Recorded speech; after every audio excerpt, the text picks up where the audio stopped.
เฮ้ยมันหลีกรถก็เป็น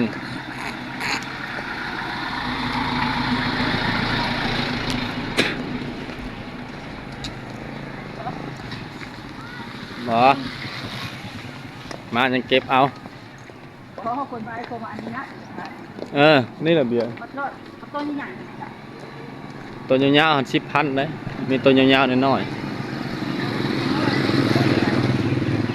มีตัวยาวน้อยๆเบียร์คือกันแต่บอง10,000อันนั้นเบียร์ลาวได้นั่นน่ะเรื่องอะไรนะกองละ20ได้เช่เราขาย3,000นะ20หมดเลยใส่กะ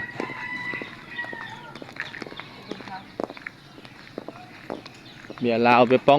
องอันตัวสั่น15มีตัวใหญ่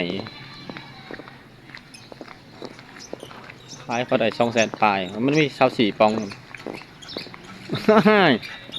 แลนเขาแล้วเห็นไอ้ตัวย่านก็ย่านไอ้ตัวก็เริ่มมอหน่อย